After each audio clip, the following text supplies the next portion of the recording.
नमस्कार। अनब्रेकिंग के इस वीडियो में आपका स्वागत है। मैं हूं Rajendra Tiwari. Thomas L Friedman बड़ा नाम है, न्यूयॉर्क टाइम्स के कॉलमिस्ट हैं, उनके रिपोर्टर रहे हैं और इनकी किताबें, इनकी रिपोर्ट्स बहुत चर्चा का विषय रही हैं। और उनका आज एक कॉलम आया है और बड़ा लंबा चौड़ा कॉलम लिखा है उन्होंने। करीब 1350 वर्ड्स हैं उस कॉलम में। ये है सामने आपके, या इस यहाँ से नहीं, यहाँ से आपको दिखाते हैं। ये है ये कॉलम और इस ये 1350 वर्ड्स हैं। इसमें पहले हम बताते हैं आपको कहा क्या गया है। इसका जो मेन जो बात कही गई है इसमें, वो मेन बात ये है कि ये जो संघर्ष है ईरान और इजराइल के बीच, इसे वो ईरान, रूस, चीन और पश्चिम के बीच, मतलब ईरान, रूस, चीन वर्सेस वेस्ट, इनके बीच लोकतंत्र बनाम तानाशाही का नैरेटिव खड़ा करते हैं फ्रीडमैन। अब आप इसको इस तरह से देखिए कि उनका मानना है, जो नैरेटिव ये खड़ा करते हैं, इस नैरेटिव में फ्रीडमैन ये स्थापना देते हैं कि जो वेस्ट है वो लोकतंत्र की बात करता है और जो ये तीन देश है, ईरान, रूस और चीन, ये तानाशाही की प्रवृत्ति के लोग हैं और ये तानाशाही को बढ़ावा देते हैं। और इसको इन्होंने इस नैरेटिव पर खड़ा करने की कोशिश की है पूरे संघर्ष को। इनका ये इसकी अगर पूरे जांच करें, पूरे उसके, दरअसल इतना सिंप्लीफाइड नैरेटिव दिया है। एक ये लोकतंत्र बनाम तानाशाही वाला, इनका कहना है कि रूस, ईरान और उनके सहयोगी तानाशाही और दमनकारी व्यवस्था के पक्षधर हैं, जबकि पश्चिम यानी अमेरिका, यूरोप और इजराइल लोकतांत्रिक मूल्यों का प्रतिनिधित्व करते हैं। अब हम एक एक पॉइंट उठा करके फिर इस पर असलियत क्या है इसकी भी बात करते हैं। तो पहला पॉइंट यह है लोकतंत्र बनाम तानाशाही। अब अगर आप देखें तथ्य क्या है, तथ्य यह है कि खुद अमेरिका और पश्चिमी देश दशकों तक, आज भी आप देख लीजिए, पाकिस्तान के जनरल को बुला के लंच कराते हैं और फ्रीडमैन लिख रहे हैं साहब ये लोकतंत्र की स्थापना के लिए ये लोग लड़ाई लड़ रहे हैं। वो सऊदी अरब उनका सबसे खास दोस्त है। और भी बहुत सारे इस तरह के देश आपको मिल जाएंगे जहां पर अमेरिका जो जो उसका रवैया रहता है, उस रवैया में कहीं डेमोक्रेसी। आप देखिए इजराइल को लेकर के, इजराइल इस समय भी गजा में जो कुछ कर रहा है, क्या वो कोई डेमोक्रेटिक वैल्यूज के तहत आता है? वो क्या डेमोक्रेटिक नॉर्म्स के तहत आता है? वो क्या मानवता में भी, मानवता, अगर अगर मानवतावादी व्यक्ति है, वो उस तरह की चीज को कैसे सहन कर सकता है, कैसे बर्दाश्त कर सकता है? डेमोक्रेसी तो बहुत दूर की बात हो गई। बेसिक आप इंसानियत की बात करते हो तो इजराइल को आपको उसकी निंदा करनी ही पड़ेगी, और अगर आप ताकतवर हैं तो इजराइल को रोका जाना चाहिए। अगर रोकने की ताकत है तो आपको रोकना चाहिए। लेकिन अमेरिका उधर आंख बंद रखता है और इस समय भी कोई बात नहीं करता। और थॉमस एल फ्रीडमैन के बारे में बताएंगे, इन्होंने अपने आर्टिकल में भी कोई बात नहीं की, जबकि इस समय नरसंहार चल रहे हैं, लोग खाने की लाइन में लगे होते हैं, राशन की लाइन में लगे होते हैं, वहां पर इजरायली फोर्सेस गोली चला रही है। ये समझ लीजिए। और अमेरिका का प्रो डेमोक्रेसी पूरा आप देखिए कि अमेरिका का वीजा अगर आपको चाहिए इस समय, तो अपने देश में अभी इस तरह की खबरें आई, इस तरह की चीजें सोशल मीडिया पे अभी भी चल रही हैं कि आप अपना जो सोशल मीडिया के अकाउंट्स है उनको जरा सैनिटाइज कर दीजिए, नहीं तो वो सोशल मीडिया अकाउंट चेक करेंगे और उसके बाद आपको मुश्किल हो जाएगी अगर आपने फलस्तीन या ऐसा जो भी इस तरह की चीजें, उनमें कहीं कोई आप सपोर्ट करते हुए दिखाई दिए। ये डेमोक्रेसी है क्या? ये डेमोक्रेटिक वैल्यूज हैं क्या कि फलस्तीन के लोग जिनका संहार किया जा रहा है, जिनको जिनको जो तड़प रहे हैं, भूख से तड़प रहे हैं, बीमारी से तड़प रहे हैं, और जब उनके पास खाने की सामग्री आती है और वो लोग उसके लिए लाइन लगाते हैं, उसके आसपास दौड़ते हैं, तो इजरायली फौजें उन पर गोली चलाती और अमेरिका चुप रहता है। तो ये अब इसी तरह से आप दूसरी जगह देखें, अफगानिस्तान में क्या किया अमेरिका ने, लीबिया में क्या किया, सीरिया में क्या किया, लेबनान में क्या किया, इन सब जगहों पर क्या किया। और बात थॉमस एल फ्रीडमैन कह रहे हैं कि ये डेमोक्रेसी बनाम ऑटोक्रेसी है।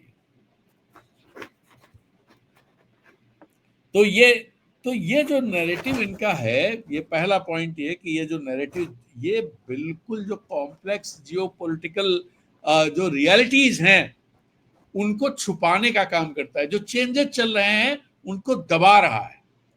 और जो है, जो वेस्ट का जो रोल इस समय है, उस रोल की जिस तरह से जितना क्रिटिकल तरीके से देखा जाना चाहिए, थॉमस एल फ्रीडमैन से उम्मीद जितने क्रिटिकल तरीके की जाती है वो कतई क्रिटिकल नहीं है, बल्कि वो उसकी तारीफ, मतलब वो जो जो चीजें जमीन पर हैं उनको दरकिनार करके उन पे मिट्टी डाल करके तारीफ करते हुए दिखाई देते हैं।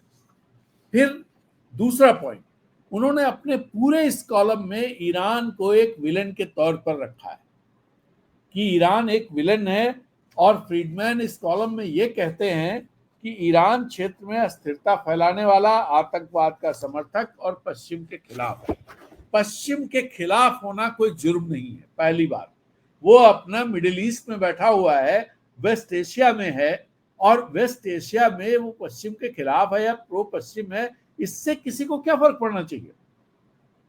लेकिन ये कहना कि ईरान क्षेत्र में अस्थिरता फैलाने वाला है, तो कहां उसने अस्थिरता फैलाई है। और जो जिस देश के सपोर्ट में फ्रीडमैन खड़े हैं, इजराइल, इजराइल क्या कर रहा है ये देखने की जरूरत है। कौन अस्थिरता फैला रहा है।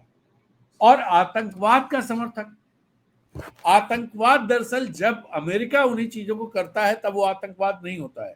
वो अलकायदा को खड़ा करता है, और अलकायदा का इस्तेमाल अगर वो अफगानिस्तान में करता है तो वो आतंकवाद नहीं है। वो तालिबान खड़ा करता है, तालिबान का इस्तेमाल करता है, तो वो आतंकवाद नहीं है। लेकिन अगर दूसरी फोर्सेज उसी तरह के काम करें तो वो आतंकवाद। ये दोहरा चरित्र जो है, ये दरअसल जो वेस्ट का दोहरा चरित्र है, फ्रीडमैन भी उससे बच नहीं पा रहे। जबकि फ्रीडमैन को ये क्योंकि वो एक बड़ी वॉयस है, वो बड़े जर्नलिस्ट हैं, उनकी लिखी हुई बातों का दुनिया में फर्क पड़ता है, दुनिया की सरकारों पे फर्क पड़ता है, अमेरिका की सरकार पे फर्क पड़ता है, अमेरिका के राष्ट्रपति पर फर्क पड़ता है।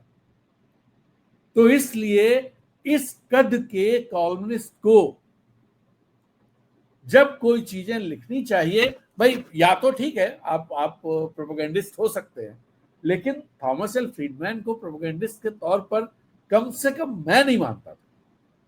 लेकिन आज जब उनका आर्टिकल पढ़ा तो ऐसा लगा कि अरे ये तो मतलब खुला खुला प्रोपेगेंडा कर रहे हैं और अपने नाम का बेजा इस्तेमाल कर रहे हैं। ये जैसे अब यही बात उन्होंने कही कि आतंकवाद और इसके समर्थक है ईरान। तो ईरान के चारों ओर सैन्य ठिकाने हैं अमेरिका के, लगातार आर्थिक प्रतिबंध है। इजराइल हमेशा खुलेआम उसके खिलाफ, अमेरिका खुलेआम कार्रवाई की धमकी देते रहते हैं, अब तो कर ही दिया है। अब ये बताइए कि अगर वो रिएक्ट करता है, कहीं कुछ करता है, तो वो उसकी तरफ से उसे अटैक माना जाना चाहिए या उसकी तरफ से अपने डिफेंस में की गई कार्रवाई मानी जानी चाहिए, अपनी आत्मरक्षा के लिए की गई कार्रवाई मानी जानी चाहिए, या ये माना जाना चाहिए कि साहब ये तो आक्रामक है, तो हमलावर है, ये तो हमला कर रहा है। जैसे ईरान इस समय जो कर रहा है उसे क्या माना जाना चाहिए, आप खुद सोचिए। और दूसरी तरफ आप सऊदी अरब, यूएई का रोल क्या रहता है, जो उनके दोस्त हैं अमेरिका के। यमन युद्ध में सऊदी अरब, यूएई की भूमिका क्या रही, सीरिया में क्या रही, लेबनान में क्या रही, और जो सऊदी और फ्रांसीसी लोगों ने दखल दिया उसे नजरअंदाज क्यों करते हैं। ये सवाल है। और ईरान के वैज्ञानिकों की हत्या, भाई आपने अटैक किया, जनरल्स की हत्या, वैज्ञानिकों की हत्या, साइबर हमले, सीरिया ईरान में ड्रोन स्ट्राइक, ये सब चीजें क्या है? तो इनको सीरिया इराक में जिस तरह का, ये सब चीजें क्या है? लेकिन इस पर वो चुप्पी साध लेते हैं। तो एक तरह से फ्रीडमैन अपने आर्टिकल में ईरान को विलन दिखा करके जो वेस्ट की ये कार्रवाई है, इनको पूरी तरह से जायज ठहराते हैं कि नहीं नहीं, बिल्कुल ठीक कर रहे हैं ये लोग, दुनिया को एक ऑर्डर देने की बात कर रहे हैं, दुनिया में लोकतंत्र की बात कर रहे हैं, और ये जो है ये विलन है ईरान। ऐसे ही तीसरा ये है कि पावर डायनेमिक्स जो है, उस जो इस समय दुनिया में जिस तरह से पावर शिफ्ट का वो चल रहा है, उसको छुपाने का काम फ्रीडमैन करते हैं इस आर्टिकल के जरिए, उसको दबाने का काम करते हैं। और जैसा मैंने आपको बताया कि फ्रीडमैन इस तरह के कॉलमिस्ट हैं कि जिनके लिखे का असर जो दुनिया के ताकतवर लोग हैं, अमेरिका के राष्ट्रपति हो, दूसरी देश, मतलब जियो पॉलिटिक्स पर उसका इम्पैक्ट पड़ता है। तो जियो पॉलिटिक्स पर अगर इम्पैक्ट पड़ता है और वो जब इस तरह की बात लिखते हैं, तो फिर एक सवाल उठना लाजमी। फ्रीडमैन का कहना है कि सऊदी अरब, इजराइल और अमेरिका के रिश्तों को क्षेत्र की स्थिरता और प्रगति के लिए जरूरी है। मतलब सऊदी अरब, इजराइल और अमेरिका, ये आपस में इनके अच्छे रिश्ते इस पूरे क्षेत्र की प्रगति के लिए जरूरी है। अब ये बताइए आप कि जितने सर्वे आ रहे हैं अमेरिका में, दूसरी जगहों पर, और इवन अरब में भी, अरब देशों में एक बड़ा जनता का एक बड़ा हिस्सा इजराइल के खिलाफ है, इजराइल और अमेरिका के गठजोड़ के साथ गठजोड़ करने के खिलाफ है। उसको फ्रीडमैन नहीं देखते हैं। इन इन ये जो वहां के शेख हैं, इन शेखों पर, ये शेख जो जनता का दबाव महसूस करते हैं, उस जनता के दबाव की बात फ्रीडमैन करते ही नहीं है, भूल ही जाते हैं उसको। और इन्होंने कभी सऊदी अरब जो है या फलस्तीन के मुद्दे पर तो खैर बात ही नहीं करते। फलस्तीन के सवाल को सुरक्षा के चश्मे से देखना, क्या न्याय, मानवाधिकार, मतलब जस्टिस, ह्यूमन राइट्स और इंटरनेशनल लॉ की पूरी तरह से अनदेखी नहीं है क्या? कि आप उसको सिक्योरिटी के हिसाब से, फलस्तीन ह्यूमैनिटेरियन प्रॉब्लम है और आप उसे सिक्योरिटी के हिसाब से देखते हैं। मतलब जो इजराइल जो कुछ कर रहा है उसे जस्टिफाई करते हैं सिक्योरिटी के नाम पर, और ये करना फ्रीडमैन को शोभा नहीं देता है। तो एक तो ये, और कुल मिलाकर के आप देखें तो इस गठजोड़ को जिस तरह से वो मॉरल एक जामा पहनाते हैं, ये है क्या? ये मॉरल जामा क्यों पहना रहे हैं वो क्या सत्ता, जो जो पावर बैलेंस है, और जो जो जो कॉर्पोरेट्स हैं, कॉर्पोरेट लॉबी है, जो जो पूंजी है, क्या उसका खेल खेल रहे हैं फ्रीडमैन? डायरेक्टली उसका खेल खेल रहे हैं कि क्या? मैं फ्रीडमैन को कोई ये नहीं मानता हूं कि वो एंटी कॉर्पोरेट्स हैं, एंटी जो इस तरह की लॉबीज हैं उनके, लेकिन एक रेशनल, एक एक एक जुडिशियस, ऐसे जर्नलिस्ट के तौर पर, ऐसे कॉलमिस्ट के तौर पर मैं जरूर देखता। अब फ्रीडमैन प्रोपेगेंडा कर क्यों रहे हैं, एक बड़ा सवाल ये भी उठता है। फ्रीडमैन अच्छा, वो उसमें जस्टिफाई करते हैं, इस प्रोपेगेंडा को जस्टिफाई करते हैं। वो जस्टिफाई इस तरह से करते हैं कि वो स्टेबिलिटी एंड डेमोक्रेसी के लिए, मतलब ये सारी चीजें जो बता रहे हैं, this will lead to this stability and democracy. अब आप सोचिए कि पाकिस्तान इतने दिनों से अमेरिका के साथ है, और अमेरिका दुनिया की सबसे पुरानी डेमोक्रेसी है। पाकिस्तान में डेमोक्रेटिक वैल्यूज पर के लिए दबाव कभी क्यों नहीं बना पाए हो? इराक में इतने दिनों तक सब किया, इराक में डेमोक्रेसी लाना था, सद्दाम हुसैन उनको ऑटोक्रेटिक, उनको तानाशाह घोषित किया था, सद्दाम हुसैन को फांसी दी, सब किया, लेकिन वहां डेमोक्रेसी कहां गई? क्यों नहीं डेमोक्रेसी है इराक में? क्यों नहीं डेमोक्रेसी है अफगानिस्तान में? कहां गई डेमोक्रेसी? पाकिस्तान में जो आप उसको लंच कराते हैं जनरल को, जबकि आप सोचिए कि ट्रंप को क्या जनरल को लंच पर बुलाना चाहिए था?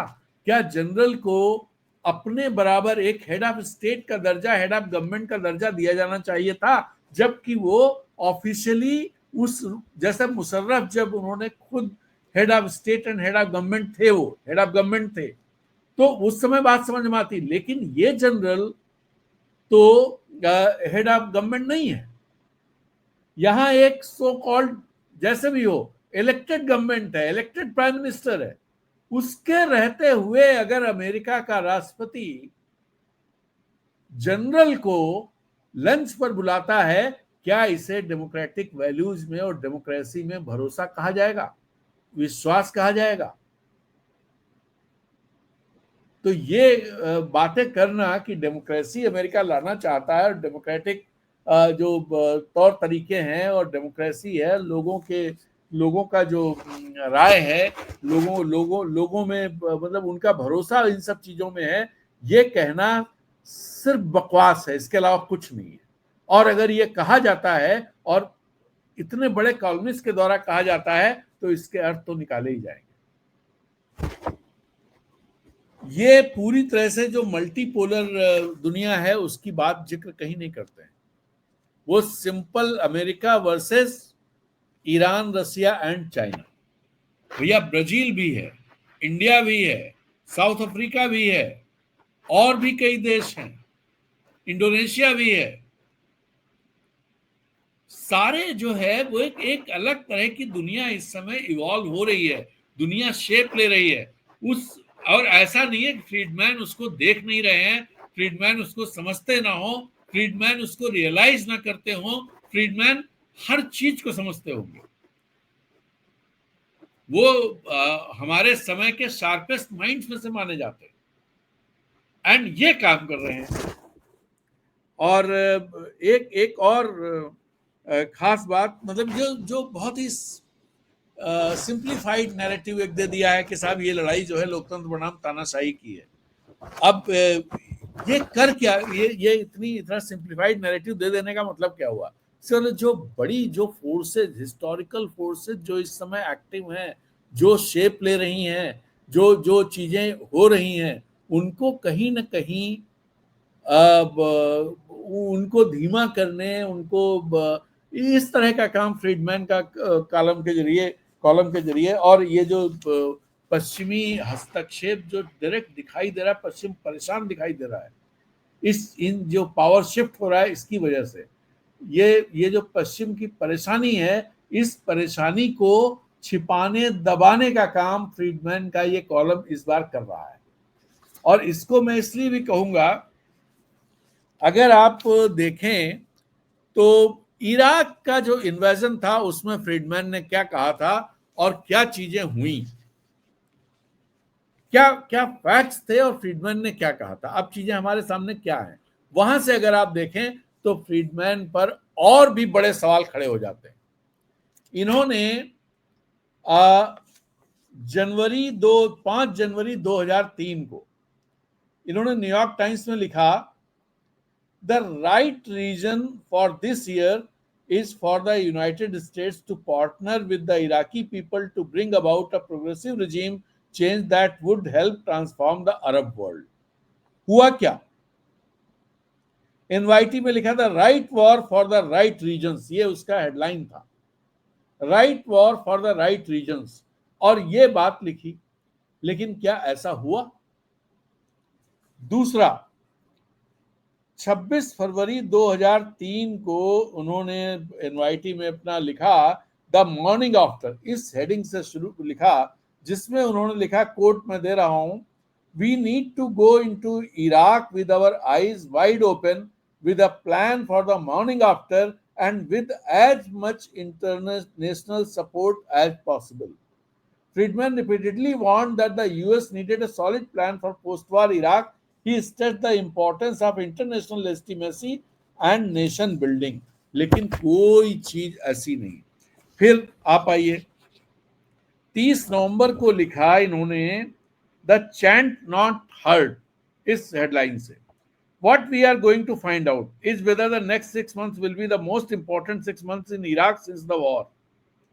And Friedman became famous for repeatedly saying that the next 6 months would be crucial for determining if Iraq would succeed. वो 6 महीने कभी पूरे ही नहीं हुए. एंड ऐसे ही आप एक और Iraq at the turning point 4 अगस्त 2004 को लिखा इन्होंने. The administration's arrogance combined with its incompetence has turned what could have been a manageable occupation into a disaster. यहां पर भी ये बात ठीक कहते हैं कि अमेरिका ने जिस तरह से उसे ट्रीट किया उसकी वजह से डिजास्टर हो गया, बट इनका कहना है ये मैनेजेबल ऑक्यूपेशन हो सकता था. एंड इसी तरह से और उस समय इन्होंने जबरदस्त तरीके से इराक के मामले का सपोर्ट किया और इनकी स्थापना ये थी कि इराक का इन्वेजन के बाद पूरे अरब वर्ल्ड में एक डेमोक्रेसी की लहर आ जाएगी, इसलिए ये बिल्कुल जायज है, ये करना बिल्कुल सही हुआ है. लेकिन ना तो डेमोक्रेसी आई, ना चीजें नॉर्मल हुई. इराक में ही डेमोक्रेसी नहीं आई, अरब वर्ल्ड तो छोड़ दीजिए, और दूसरी और जगहें खतरनाक होती चली गई. ये जो चीजें सामने हैं वो ये हैं. ये साथ में उसको जोड़ते हैं, आपको ये जोड़ देते हैं इस पूरे मामले को उससे. इनका कहना है कि जैसे यूक्रेन पर जो हमला हुआ ब्रिटेन में बता रहा हूं, रूस ने किया, तो रूस का जो हमला है, रूस का हमला और यहाँ ईरान का हमला, ये सब एक ही तराजू पर तौल देते हैं. दरअसल इनका कहना कि वेस्ट वर्सेस, मतलब वेस्ट की डेमोक्रेसी वर्सेस जो ऑटोक्रेटिक रिजीम्स हैं, इनके बीच का संघर्ष है ये. Is it so? क्या आपको लगता है इनके बीच का संघर्ष है? आप रूस को घेरने का काम इस तरह से करेगा वेस्ट कि हम उसके बिल्कुल बॉर्डर पे जा करके खड़े हो जाएं कि यहां तक नाटो आ जाएगा और रूस कुछ नहीं बोले. क्या ये संभव है? अभी पिछले दिनों एक बड़ी इंपॉर्टेंट बात जयशंकर ने मुझे लगता है कि पेरिस में कही. उन्होंने कहा कि जो वेस्ट है, वेस्ट रूस की जो थिंकिंग है, रूस जिस तरह से यूरोप को देखता है, रूस के जो कंसर्न्स हैं, उन कंसर्न्स को वेस्ट ना तो समझता है, ना वो जिस तरह से वेस्ट को देखता है या यूरोप को देखता है, उस तरह से उससे बिल्कुल अलग 180 डिग्री पे जाकर के यूरोप रूस के लिए यूरोप को देखता है, और ये बड़ी प्रॉब्लम है.